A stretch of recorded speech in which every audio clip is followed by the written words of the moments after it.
I am Kierna Mayo, and this is how I made it.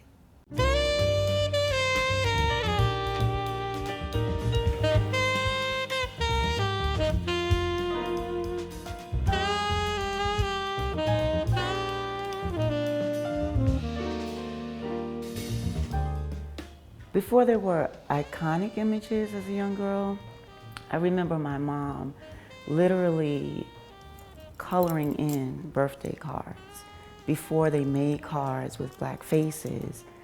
I never received a birthday card from my mother that didn't have a black face, and 95% of the time they were faces that she colored in herself. So before there were iconic images, I just remember the importance of brown images. And it's weird because today to say you're from Brooklyn has such a cool factor to it, but we completely took that for granted. I mean, there's a bunch of us who are true Brooklynites, and we knew nothing but Brooklyn. We had such culture in Brooklyn. I guess, you asked about culture specifically, and Brooklyn has always been such a cultural hotbed. My first job in journalism was at the Source magazine. I quickly moved over to the editorial side, and history was made. It was a natural fit for me. I've always been a storyteller and a story maker, and I've always been very visual, and again, I've always had such an intimate relationship with magazines. It didn't start for me with my first job in journalism. So I was able to take all that I'd learned in college and all that I had known just coming up and apply it to something real. And the fact that we were covering hip hop culture spoke to me on every possible level. We really prided ourselves on just being thinkers. So we love this culture and we love this music, but we were thinking hard about the players and the people who were consuming this culture. I grew up in magazines, admiring models, loving fashion and style. So it was a natural segue to go from the Source to dreaming of creating Honey, and to see the young people who own the Source and who were moving the Source in terms of the business of magazines. It really empowered me enough to know that this was a possibility. The biggest piece, I would say, is my friendship with my partner who was the editorial director of Honey. Her name is Joycelyn Dingle. She's also one of my best friends from college. And we dreamed this together. She always was just so much about, let's do this magazine, let's do this magazine. And it just got to a point where it made sense. So it didn't happen overnight.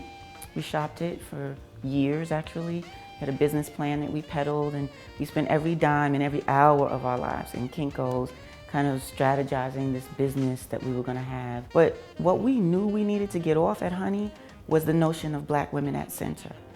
There had never been, when you indulge in a mainstream women's magazine, you're very clear that white women are at center. Even if you happen to find yourself on one of the pages, or if one of your favorite people happen to be profiled, you're pretty clear that this is a white woman's experience and everything is being filtered through her lens. So at Honey, we were like, you know what, let's shift this paradigm. Let's put black women at the center, and whoever wants to be down, come aboard.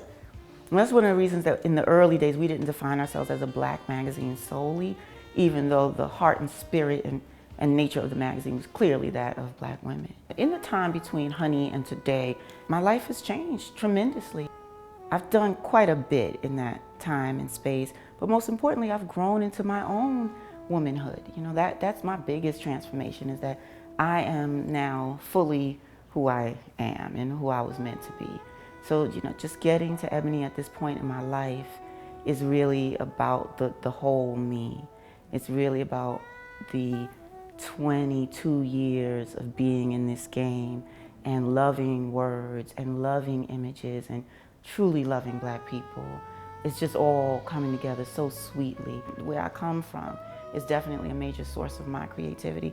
But beyond that, I surround myself with creative types, with creative people. Art is everything. It's the soul.